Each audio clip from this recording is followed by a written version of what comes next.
Halo, assalamualaikum warahmatullahi wabarakatuh. Kembali lagi dengan saya Dokter Mirza. Oke, hari ini aku mau menceritakan tentang epilepsi pada anak. Nah, jadi epilepsi itu adalah suatu kelainan neurologis atau saraf pada anak, di mana ini masih banyak pengetahuan yang kurang benar dan tepat mengenai kejang-kejang pada anak. Nah, berikut ada pertanyaan-pertanyaan yang sering disampaikan atau diutarakan oleh orang tua dari anak itu sendiri. Oke.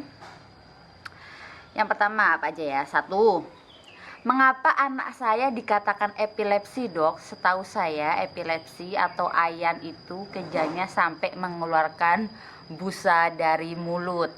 Nah, epilepsi atau yang istilahnya dengan kejang itu terjadi lebih dari 2 kali dan tidak diketahui penyebabnya.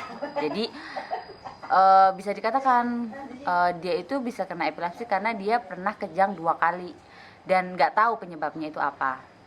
Sebelum dia kejang, dia itu masih aktivitas seperti biasa. Nah, setelah anak kejang, dia juga mulai beraktivitas seperti biasa juga. Kejang yang seperti apa? Jadi tidak harus kejangnya itu kayak kelojotan gitu, tetapi kejang misalkan kayak dia kayak melotot terus, kemudian tangannya kaku gitu, atau misalkan kakinya kaku atau kepalanya yang kaku seperti itu. Nah, kejang kelojotan dan sebagainya, kedutan mata juga bisa kedut terus. Kemudian dia tiba-tiba nggak sadar dalam beberapa menit, kemudian dia kembali aktivitas seperti biasa. Atau ada juga yang istilahnya anaknya itu bengong, ngelamun. Nah, kayak gitu. Terus ada juga yang anak-anak tiba-tiba kehilangan tenaga, tiba-tiba jatuh aja gitu, tidak ada tenaga sama sekali gitu. Nah, gejala seperti ini itu termasuk sebagai kejang yang permasalahannya ada pada otak. Pertanyaan yang kedua, keluarga besar saya dan suami tidak ada keturunan epilepsi. Mengapa anak saya bisa menderita epilepsi, dok? Faktor genetik itu berperan penting dalam kemungkinan anak ini epilepsi atau enggak gitu. Akan tetapi tidak semua orang tua yang kena epilepsi pasti anaknya juga kena epilepsi. Cuman dia beresiko aja dia bisa terkena epilepsi karena kan faktor genetik dia juga menentukan. Pada anak misalkan ada gangguan dari perkembangan otak, kemudian dia ada perdarahan di otak, kemudian dia ada riwayat infeksi atau radang pada otak, kemudian ada infeksi pada selaput otak juga. Nah, itu juga dapat menyebabkan kerusakan saraf pada otak gitu. Nah, sel-sel saraf itulah yang suatu saat dia bisa menjadi epilepsi. Pertanyaan yang ketiga, apakah anak saya sudah dikatakan epilepsi jika baru 1 kali mengalami kejang tanpa penyebabnya atau first unprovoked seizure istilahnya kan? Kalau baru 1 kali kejang itu belum bisa kita sebut dengan epilepsi, ya kan? Karena tadi sudah dikatakan kalau kejang lebih dari 2 kali dan tidak ada penyebabnya. Nah, tapi ini perlu dipertimbangkan jika resikonya dia memiliki faktor resiko, misalkan kayak keturunan juga. Jadi kita juga perlu memeriksa EEG ya istilahnya pada bagian otak, normal atau enggak gitu. Walaupun dia itu 1 kali kejang tapi lebih dari 30 menit ya itu sangat beresiko juga dia bisa menyebabkan epilepsi. Apakah diagnosis dari epilepsi pada anak saya sudah pasti? Karena dokter mengatakan EEG anak saya normal. Jika anak tersebut mengalami kejang 2 kali dan episode waktu yang berbeda dan enggak diketahui penyebabnya atau first unprovoked seizure, itu bisa anak dikatakan epilepsi walaupun EEG-nya normal. Nah, EEG itu kan istilahnya elektroensefalografi ya, itu biasanya untuk melihat fokus pada bagian otak anak itu dia ada gangguan apa enggak. Ada yang fokus di bagian otak yang kanan, otak yang kiri. Semuanya itu bermanfaat untuk menentukan bahwa ini jenis epilepsi yang apa, kemudian pengobatannya, kemudian prognosisnya, kemudian cara menanganinya. Berapa lama anak saya harus minum obat? Jadi rata-rata untuk pasien yang terkena epilepsi itu dia akan berobat selama 2 tahun bebas kejang. Bukan 2 tahun dari awal pengobatan kemudian dia stop, bukan, tapi dia akan berobat terus sampai dia itu selama 2 tahun itu benar-benar dia tidak kejang, jadi obatnya boleh di stop. Apakah anak saya harus minum obat seumur hidup? Jadi sebagian besar enggak juga sih dia harus minum obat seumur hidup. Jadi ada beberapa jenis epilepsi tertentu, yaitu namanya juvenile myoclonic seizure, epilepsi. Nah, dia itu memang harus minum obat seumur hidup. Tapi kalau epilepsinya berat dan memerlukan pengobatan yang lebih lama dengan lebih dari 1 macam obat epilepsi. Jika kalau misalkan dia sudah 2 tahun bebas kejang dan EEG-nya juga dalam pemeriksaan sudah normal, jadi ya tidak perlu untuk melanjutkan pengobatan epilepsi gitu. Setelah 2 tahun atau 3 tahun bebas kejang, apakah obat epilepsi itu boleh langsung dihentikan?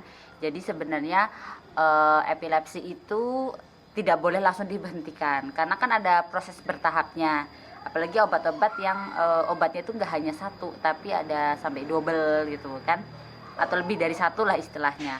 Dan ini kita perlu memberikan edukasi juga kepada orang tua kalau obatnya itu tidak boleh langsung dihentikan karena ada proses bertahap. Mungkin bisa di 3 bulan sampai 6 bulan kita lihat, kemudian jumlahnya obat juga bisa dikurangi gitu.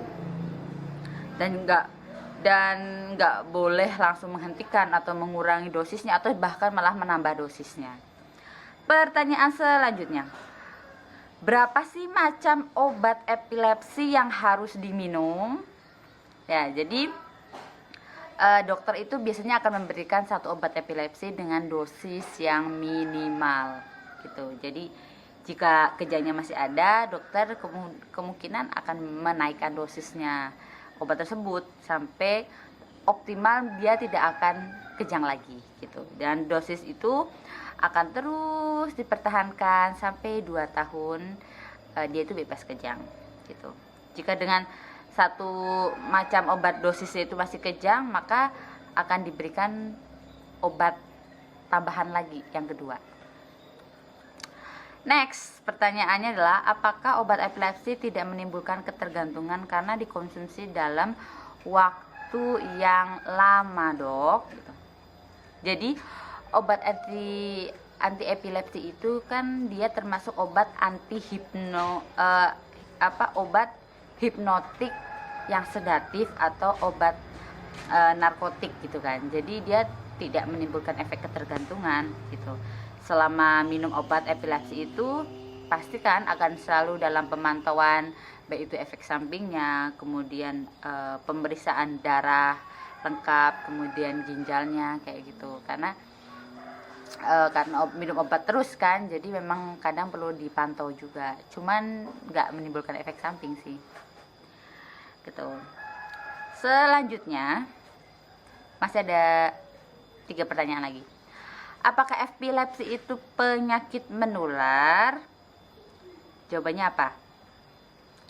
Jadi epilepsi itu bukan penyakit menular. Jadi dia itu sama aja dengan penyakit yang kronis atau lama. Jadi bukan penyakit menular atau bahkan sampai dikatakan penyakit kutukan, bukan. Jadi itu hampir sama kayak penyakit asma, kemudian penyakit hipertensi, kemudian penyakit diabetes, termasuk penyakit yang lama juga gitu, tapi dia bukan penyakit yang menular. Jangan dibuat stigma negatif, jangan membuat kalian menstigma negatif atau mendiskriminatif pasien itu. Pertanyaan 2, Apakah ada makanan yang perlu dipantang selama minum obat anti epilepsi? Jadi menurut saya tidak ada pantangan makanan untuk pasien yang epilepsi. Jadi semuanya boleh apa aja dimakan. Pertanyaan terakhir ya. Apa saja yang harus diperhatikan selama anak saya itu minum obat? Apa aja? Oke, jadi yang perlu diperhatikan dalam minum obat epilepsi adalah keteraturan minum obat. Jadi ketika anak itu tuh minum misalkan kan 2 kali sehari gitu. Jadi ya diperhatikan tuh waktunya. Jadi 12 jam sekali, atau kalau misalkan lupa ya pada saat jam yang sama gitu. Dan misalkan lupa ya langsung diingat untuk diminum, jadi jangan misalkan dia lupa terus didobel dosisnya gitu. Misalkan kemarin sama sekarang dijadiin jadi 4 pil, banyak sekali, jadi nggak perlu, langsung diminum saja gitu.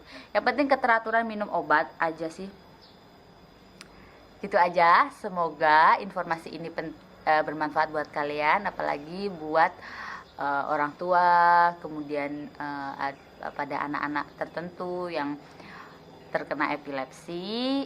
Jadi biar kalian tidak perlu khawatir bahwa epilepsi itu bisa sembuh kok.